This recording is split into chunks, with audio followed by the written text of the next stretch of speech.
Hi Antje, how are you? I'm fine, how are you? I'm good. Shall we have a look at our project? Yes, we shall. Let's go.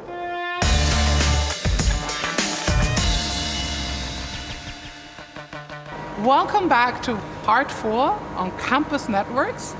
We would like to present you today, this is Joe Wilke from Ericsson. Antje Williams, Deutsche Telekom.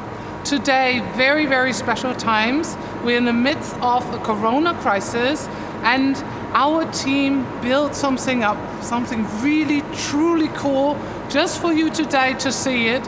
And of course it was a little difficult here because you have to keep the distance. You can build up only one by one, but it worked out and Joe will describe what it is. Right, and the project has accepted that additional challenge too.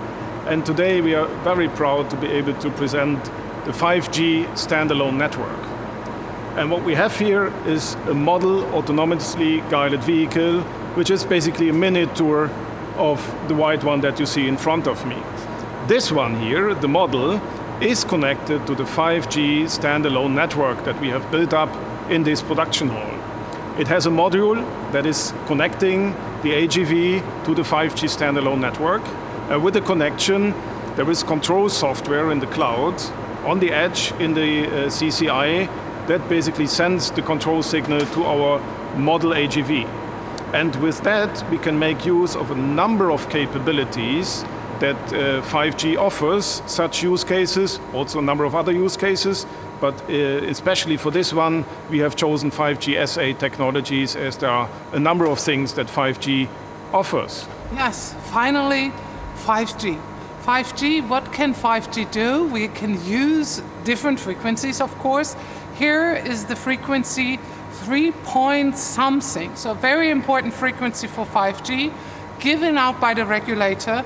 We are using this right now.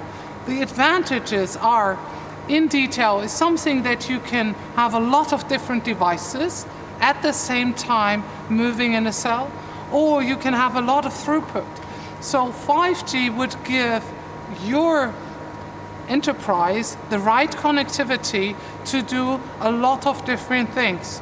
And we hope you are interested in that, and we hope you have a great day today, and farewell. Thank you.